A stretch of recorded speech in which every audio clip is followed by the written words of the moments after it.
There's nothing as damaging to a relationship as an internet affair. I say that very honestly. I think they're more damaging than physical affairs because they're so easy and they're so accessible. If your partner has had an internet affair or you find out about it, there is a high chance that this is not the first one. In fact, I've seen people who have carried on the internet in and out of affairs for more than 20 years, and they've had numerous partners. The thing about internet affairs is many people don't know about them. They don't know their partner's having one, and when they find out, they just automatically want to close the book, throw the relationship away. And you may have to, because anyone that has an internet affair has an addictive quality to their personality. And unless they're going to get treatment for that, it's highly likely it won't work. But before you do, let me just give you some basics of therapy that I think may open your mind and may help you rethink whether or not to stay in this relationship. We call them the 3 A's that make internet affairs so hurtful to a relationship. The first is they're extremely affordable, okay? You don't have to go anywhere. You have it all the time. You can be talking to someone, involved with them sexually, intimately, without spending any money. Secondly, they're always accessible. People who notoriously cheat don't have good boundaries. And because of that, they don't have a good self-esteem either. They're looking for ways to boost themselves.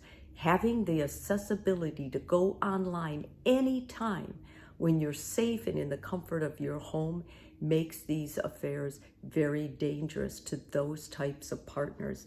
And lastly, there's anonymity. Nobody's going to know. If your partner's not privy to it or anybody else, you can create the biggest lies, the biggest fantasies. Both those fuel affairs and keep them going.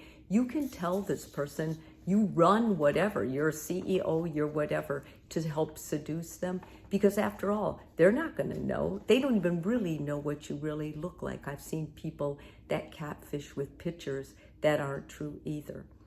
If you want help, this is what a therapist is going to recommend. First of all, they're going to recommend the two of you really talk and get honest. This is going to take a couple of months of therapy because let's face it, if you're dating or cheating on the internet, you already lack credibility for honesty. So this is going to be very important to get to the bottom of why this was happening in your marriage. What is missing from you as a person and what is missing from the relationship that the both of you contribute to. Secondly, get a great big computer in a central area of your home. No more laptops. Make sure you have blocking, tracking, those kinds of things on it. Both of you know each other's passwords, and no one is cheating or splitting with other devices that they're using to continue the affairs. And lastly, make the relationship or the getting back together time limited. And by that I mean, start out with saying, I will try to make this work for 3 months. If I notice any cheating within that 3 months, I'm out of here. Then the divorce is imminent.